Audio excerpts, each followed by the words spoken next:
ಬೆಳಗಾವಿ ಜಿಲ್ಲೆಯ ಅಥಣಿ ಪಟ್ಟಣದ ನ್ಯಾಯವಾದಿ ಸುಭಾಸ ಪಾಟಣಕರ ಪ್ರಕರಣ ತನಿಖೆಯನ್ನು ತೀವ್ರಗೊಳಿಸುವಂತೆ ಆಗ್ರಹಿಸಿ ಅಥಣಿ ಪಟ್ಟಣದ ನ್ಯಾಯವಾದಿಗಳು ರಾಜ್ಯ ಹೆದ್ದಾರಿ ತಡೆದು ಪ್ರತಿಭಟನೆ ನಡೆಸಿದರು.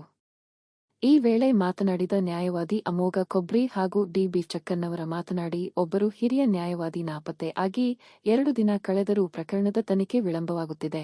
ಹೀಗಾದರೆ ಜನಸಾಮಾನ್ಯರ ಗತಿ ಏನು ಎಂದು ಆಕ್ರೋಶ ವ್ಯಕ್ತಪಡಿಸಿದರು.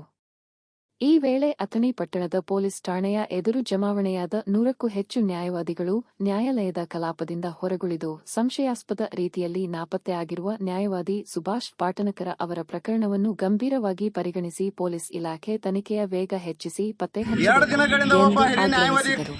ಕಾಣೆಯಾದರೂ ಕೂಡ ಅವರ ತನಿಖೆ ಮಾಡತಕ್ಕಂಥ ಆಯಾಮ ನೋಡಿದ್ರೆ ಅಲ್ಲರೇ ಅಲ್ಲಿ ಹೊಳೆ ಮೇಲೆ ಅವ್ರ ಬೈಕ್ ನಿಂತಿದೆ. ಮಧ್ಯಾಹ್ನ ಆದರೆ ಒಂದು SDRF ಅಥವಾ NDRF ತಂಡಗಳನ್ನು ಇಳಿಸುವುದರ ಮೂಲಕ ಆ ಒಂದು ತನಿಖೆಯನ್ನು ಕೈಗೊಳ್ಳಬೇಕು.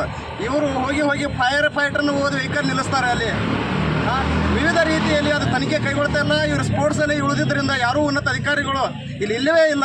ಆದ್ದರಿಂದ ಈ ಒಂದು ತನಿಖೆಯನ್ನು ಅತ್ಯಂತ ಅವರು ಮಾನಸಿಕ ಮಾಡಿದ್ದಾರೆ ಅಂತಕ್ಕಂಥ ಭಾವನೆ ನಮ್ಮಲ್ಲಿ ಕಾಡ್ತಾ ಇದೆ. ದಯವಿಟ್ಟು ತಾವು ಇವತ್ತಿನ ಈಗಾಗಲೇ ಚುರುಕುಗೊಳಿಸಿ ಅತ್ಯಂತ ತ್ವರಿತಗತಿಯಾಗಿ ಒಂದು ಕಾಣೆಯಾಗಿರ್ತಕ್ಕಂಥ ನ್ಯಾಯವಾದಿಗಳನ್ನ ಹುಡುಕಿ ಕೊಡುವ ಪ್ರಯತ್ನ ಮಾಡಬೇಕು ಅಂತ ಹೇಳಿ ನಮ್ಮ ಎಲ್ಲ ವಕೀಲರ ಸಮುದಾಯದ ಒಕ್ಕೂರು ತಮಗೆ ಕೈ ಮುಗಿದು ಹಿರಿಯ ಅಧಿಕಾರಿಗಳು ಬಂದು ಅದಕ್ಕೆ ಸ್ಥಾನಿಕ ಹೋಗಿ ಏನು ಸಮಸ್ಯೆ ಐತಿ, ಯಾವ ರೀತಿ ತನಿಖೆ ಮಾಡಬೇಕು ಇನ್ನೂ ತನ ಮಾಡಿಲ್ಲ.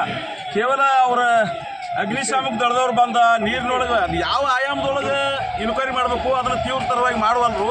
40 ತಾಸು ಆತೀಗ 40 ತಾಸದವರೆಗೆ ಅವ್ರ ಮನೆಯವ್ರ ಪರಿಸ್ಥಿತಿ ಏನಾಗಬೇಕು. ಮತ್ತು ವಕೀಲರಂದ್ರೆ ಹಿರಿಯ ವಕೀಲರು ಮತ್ತು ಮುಖಂಡರಾಗಿದ್ದಂಥವ್ರು ಅಂಥವ್ರದ್ದು ತನಿಖೆ ತೀವ್ರವಾಗಿ ಆಗ್ಲಿಕ್ಕಂದ್ರೆ ಸಾಮಾನ್ಯ ಜನರ ಪರಿಸ್ಥಿತಿ ಏನು, ಇಲ್ಲಿ ತನೂ ಯಾರೂ ಹಿರಿಯ ಅಧಿಕಾರಿಗಳು ಅಲ್ಲಿ ಹೋಗಿ ಸ್ಥಾನಿಕವಾಗಿ ನೋಡ್ಯಾರೋ ಇಲ್ಲೋ ಅದು ಗೊತ್ತಾಗಿಲ್ಲ. ಅದಕ್ಕೆ ವಕೀಲರ ಸಂಘದವ್ರು ನಾವು ತೀವ್ರತರವಾಗಿ ಇದನ್ನು ತನಿಖೆ ಮಾಡಿ ಜಲ್ದಿ ಸುಖಾಂತಿ ಮಾಡ್ಬೇಕಂತೇಳಿ ಇವತ್ತು ಕಲಾಪದಿಂದ ದೂರ ಉಳಿದು ಸ್ಟೇಷನ್ಗೆ ನಾವು ಮನವಿ ಮಾಡ್ಕೊಳಕ್ಕೆ ಬಂದೀವಿ.